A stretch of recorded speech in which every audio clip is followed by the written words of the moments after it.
Je voudrais commencer par vous féliciter d'être arrivé sur cette page sur laquelle vous allez découvrir les 4 clés que mes clients utilisent pour rendre efficaces et efficients les systèmes de l'entreprise ainsi que les opérations de façon continue, avec une application réelle du capital humain et une productivité en phase avec les objectifs, incluant un gain de temps et une économie sur les coûts associés, ainsi qu'une continuité et une amélioration de la productivité et de la satisfaction client.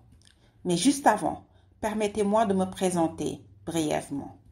Mon nom est Ndeye Ndiaye Cissé, consultante, formatrice, coach, fondatrice de ADEX Consulting, et j'aide les chefs d'entreprise à lancer de nouvelles activités, à élargir le périmètre de leurs activités, à améliorer leurs processus ou à réorganiser les activités de leur entreprise, et à rendre efficaces et efficients leurs systèmes et les opérations de façon continue avec une implication réelle du capital humain et une productivité en phase avec les objectifs et la vision de l'entreprise en 6 mois, sans avoir besoin de multiples expertises et de générer des coûts multiples. J'ai une question à vous poser. Quelle serait votre vie si vous pouviez assurer une productivité et une continuité de votre entreprise, quel que soit le type de changement inhabituel auquel vous faites face, tout en obtenant une implication et un engagement total du capital humain? Dans cette courte présentation, vous allez découvrir les 4 étapes simples que suivent mes clients pour introduire un changement inhabituel, tout en assurant une continuité opérationnelle et un engagement du capital humain.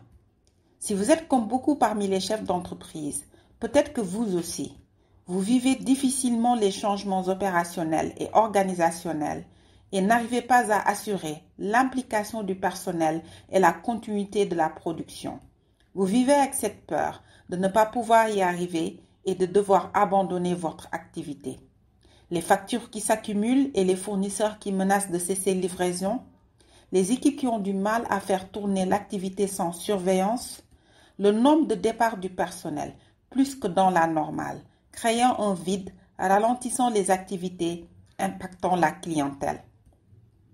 Le non-respect des consignes et la non-implication des managers, la non-rentabilité financière et le défaut de trésorerie, les équipes qui ne communiquent pas les chiffres réels, la difficulté à obtenir les indicateurs pour une décision pertinente, la sous-productivité et l'impossibilité de se détacher de son entreprise sous risque d'arrêt impactant la clientèle ou sous risque de mauvaises décisions. La difficulté c'est qu'à force de courir à gauche et à droite pour gérer tous les domaines de votre entreprise, aussi talentueux et polyvalent que vous puissiez être, à un moment, vous ne pourrez plus suivre le rythme en étant le seul moteur de toute une activité dans ses facettes les plus diverses. Si vous vivez toutes ces situations en ce moment, sachez que ce n'est pas de votre faute.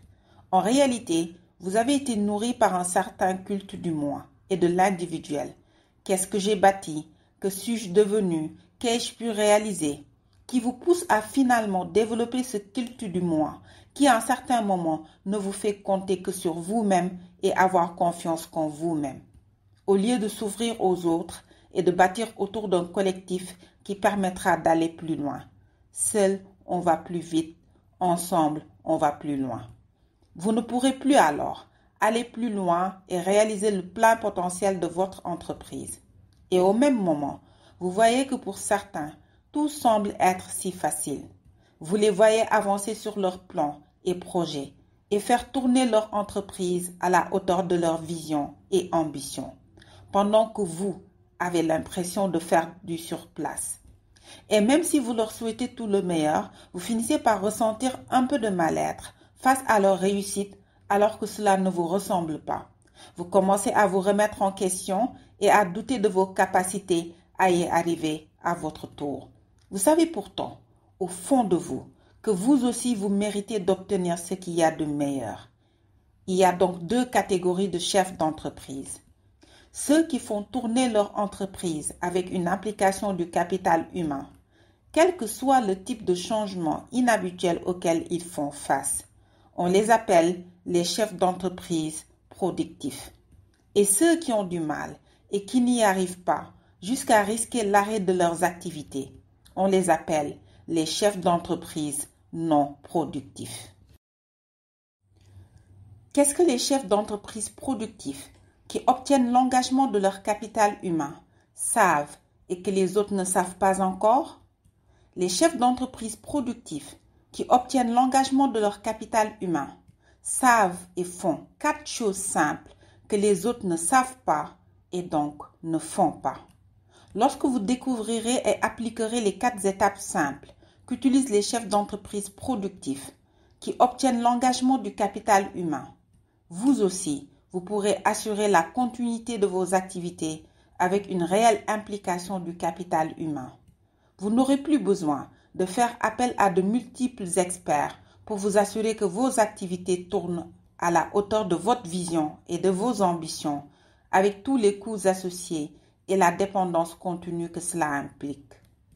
Vous passerez de la frustration de ne pas réaliser le plein potentiel de votre entreprise à la joie de pouvoir répondre à la demande de vos clients envers votre entreprise et honorer les promesses.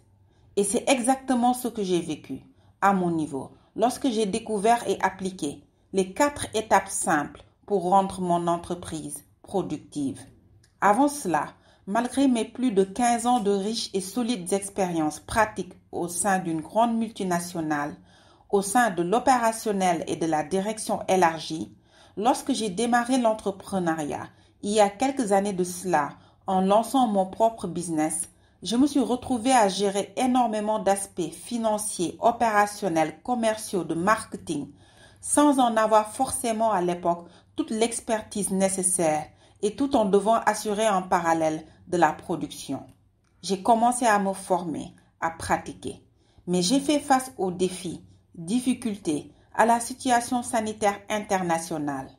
Entre doute et frustration de ne pouvoir réaliser de façon concrète tout ce potentiel dormant, de la meilleure manière et complète possible et le plus vite possible pour servir le plus d'entreprises, j'aurais pu tout abandonner définitivement. Jusqu'au jour où j'ai compris qu'il fallait que je mette l'humain au centre en écoutant mon propre cœur. Accepter tout simplement de passer de dirigeante salariée à dirigeante entrepreneur.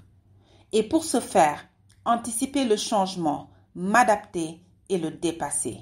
Et puis, me suis-je rendu compte également qu'une personne toute seule, aussi diplômée, talentueuse et polyvalente qu'elle puisse être, ne peut être le seul moteur de toute une activité.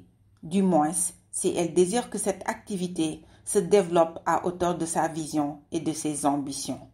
Ainsi, pour aller plus vite, il fallait que je mette l'humain au centre et que je demande ainsi de l'aide, au-delà de mes aptitudes et compétences, pour mettre en place les processus nécessaires pour aller plus loin et réaliser mon plein potentiel d'entrepreneur. J'ai pu ainsi commencer à trouver le chemin devant mener vers le succès, car étant entouré et aidé par des personnes qui ont eu le vécu, l'expérience et les connaissances nécessaires, afin de m'aider à cheminer vers le succès de façon simple, éclairée et précise. Aujourd'hui, je me sens en confiance, je sais clairement où je vais et comment y arriver et surtout que le chemin a été déjà emprunté avec succès par d'autres, qui à leur tour montrent ce chemin. Et là, souvent, parce que l'on ne sait pas forcément où appuyer, j'ai vu les blocages sauter et laisser place à de la sérénité, de la tranquillité d'esprit et de la confiance en soi pour un déploiement de son plein potentiel.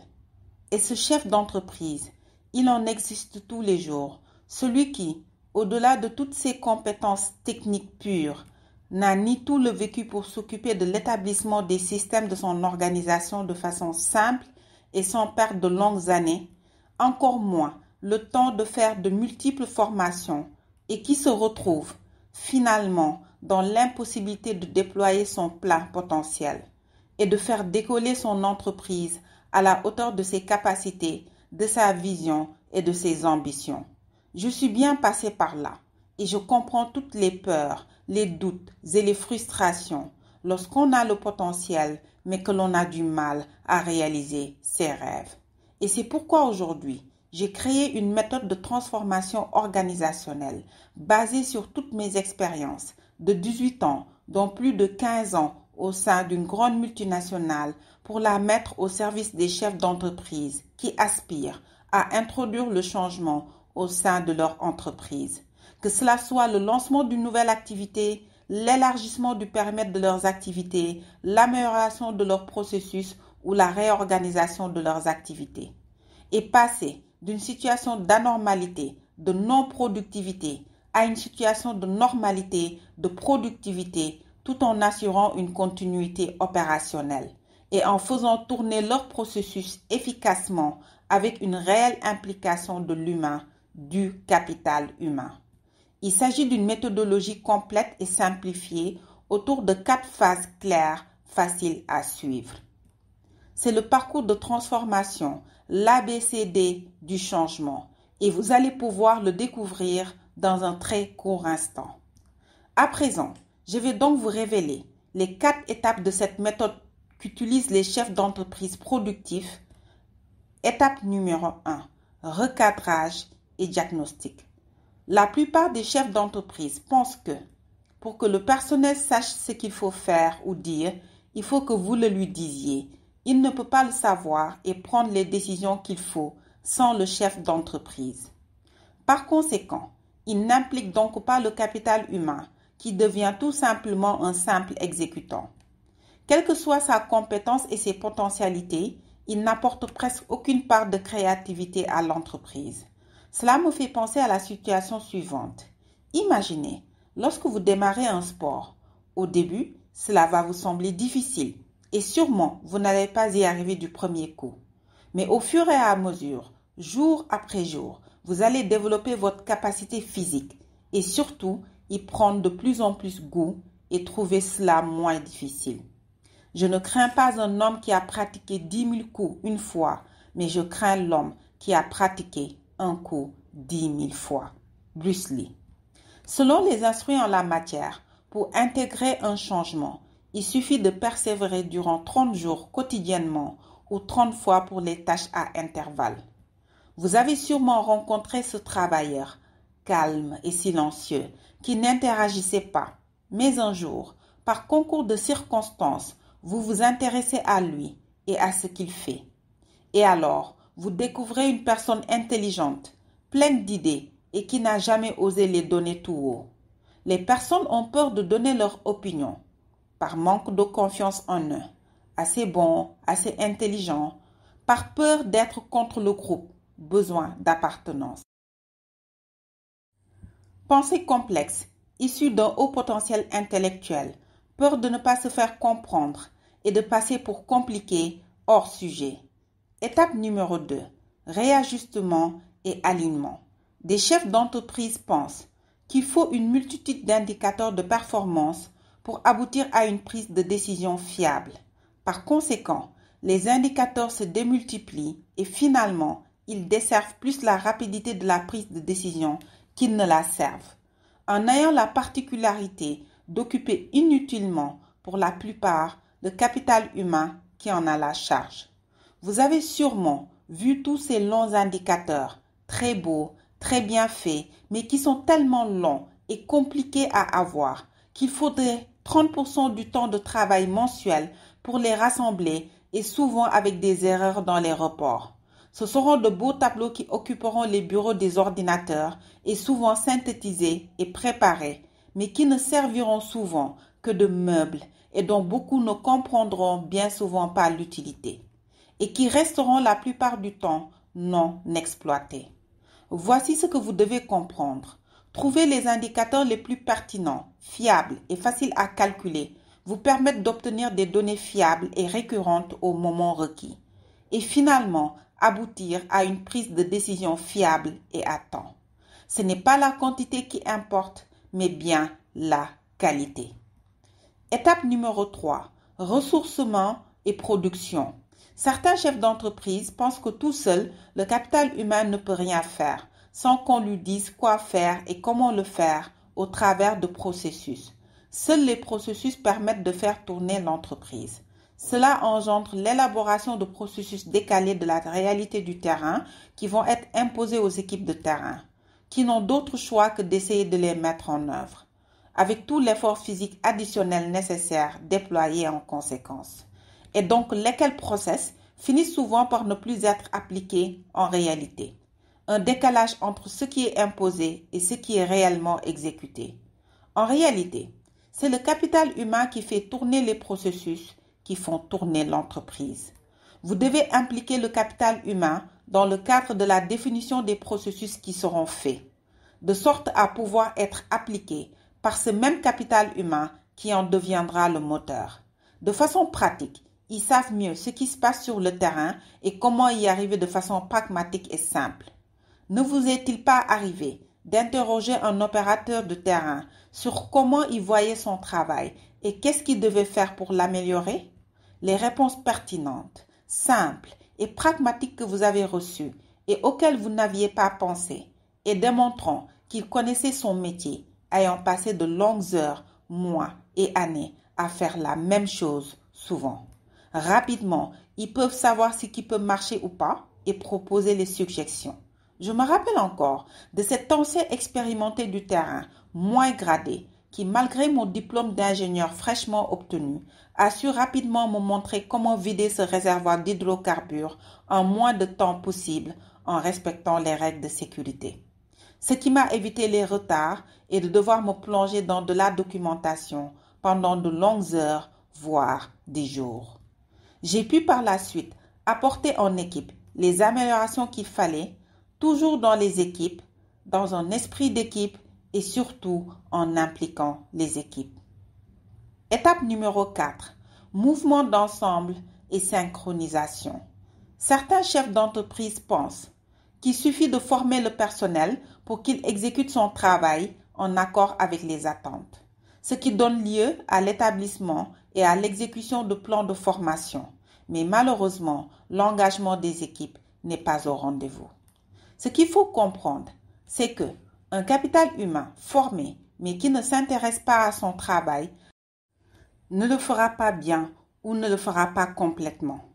Il faudra alors d'abord s'assurer que le capital humain est intéressé, engagé par le travail qu'il effectue et le former pour lui donner les outils nécessaires pour faire son travail correctement.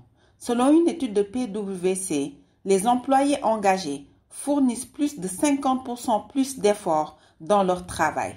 Les entreprises qui contiennent des employés hautement engagés arrivent à obtenir des bénéfices par action environ 147% plus élevés que leurs compétiteurs.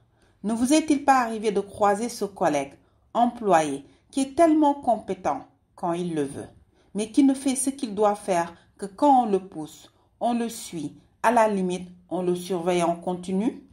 Certains chefs d'entreprise pensent que aussi, donner un pouvoir de décision au personnel nuit au bon fonctionnement de l'entreprise.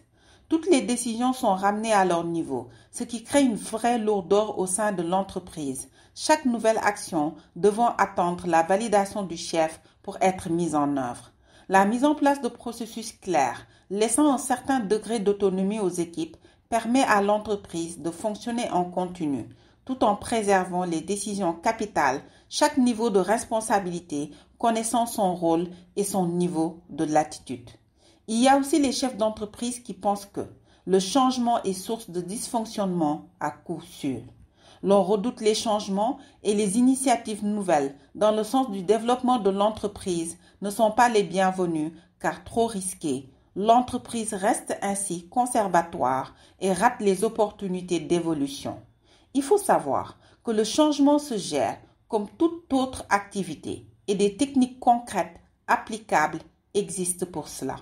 Il y a encore d'autres chefs d'entreprise qui pensent que une entreprise ne peut pas tourner sans que toutes les décisions soient soumises au chef d'entreprise qui les prend. Il y va de l'autorité.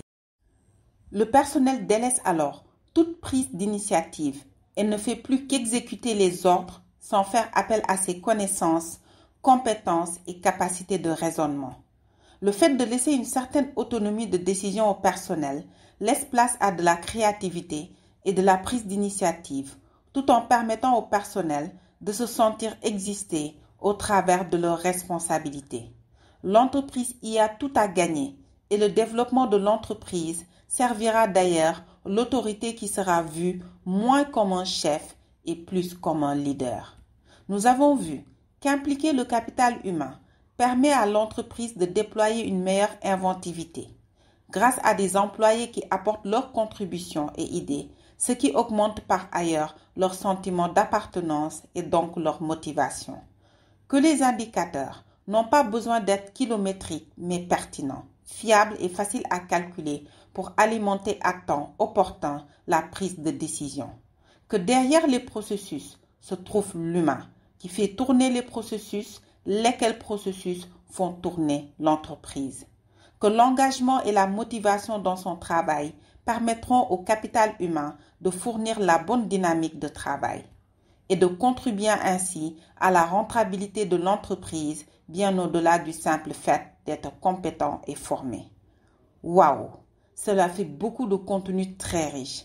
Et même si vous n'avez pas tout retenu, rassurez-vous, car à présent, vous savez au moins que pour pouvoir introduire un changement inhabituel tout en assurant une continuité opérationnelle et un engagement du capital humain, vous avez besoin de placer l'humain, son implication, sa motivation et le développement de son plein potentiel au cœur de la démarche d'entreprise en tant que moteur transformationnel. Et le changement vécu pleinement avec lui est surtout totalement impliqué, pas seulement dans la mise en œuvre, mais dans le processus de sa définition en elle-même. Mais alors, si tout était si simple, pourquoi les chefs d'entreprise éprouvent des difficultés à introduire des changements dans leur organisation? Parce qu'il leur manque un autre élément très important à savoir: faire les bonnes actions dans le bon ordre et au bon moment. La difficulté, c'est qu'à force de courir à gauche et à droite pour gérer tous les domaines de votre entreprise, aussi talentueux et polyvalent que vous puissiez être, à un moment, vous ne pourrez plus suivre le rythme en étant le seul moteur de toute une activité dans ses facettes les plus diverses. Vous ne pourrez plus alors aller plus loin et réaliser le plein potentiel de votre entreprise. Ce dont vous avez réellement besoin, c'est un mode d'emploi simple, en une page, qui vous montre le plan complet à suivre. Lorsque vous découvrirez et appliquerez les 4 étapes simples qu'utilisent les chefs d'entreprise productifs qui obtiennent l'engagement du capital humain, vous aussi vous pourrez assurer la continuité de vos activités avec une réelle implication du capital humain.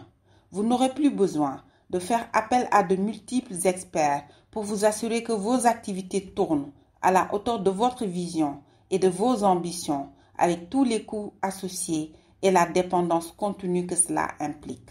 Vous passerez de la frustration de ne pas réaliser le plein potentiel de votre entreprise à la joie de pouvoir répondre à la demande de vos clients envers votre entreprise et honorer vos promesses. Maintenant, vous avez 3 choix. 1. Décider de ne rien faire, de tout oublier et continuer dans la situation dans laquelle vous êtes. Ou 2. Décider de faire tout par vous-même en prenant la route la plus longue, en testant, en faisant des erreurs, en risquant de ne pas y arriver ou d'y arriver plus tard, en perdant beaucoup de temps et d'argent. Ou 3. Le faire avec ma méthode propriétaire, l'ABCD du changement, avec un système basé sur de solides expériences de 18 ans de pratique, dont plus de 15 ans au sein d'une grande multinationale. Si vous voulez mettre en place votre système pour assurer la productivité de votre entreprise, avec une application réelle du capital humain, même en cas de changement inhabituel, alors j'ai une excellente nouvelle à vous annoncer. Durant les prochains jours, j'ai bloqué quelques disponibilités dans mon planning pour pouvoir échanger avec vous par téléphone à propos de votre business. Vous pourrez discuter de 3 points: votre situation, vos projets, vos objectifs, les obstacles cachés qui vous freinent, le plan complet pour atteindre vos objectifs de productivité avec méthode, clarté et plaisir, grâce à la méthode l'ABCD du changement. Et à la fin de cet échange, vous aurez de la clarté sur la direction à suivre, la plus rapide et fiable pour pouvoir réaliser votre projet avec succès.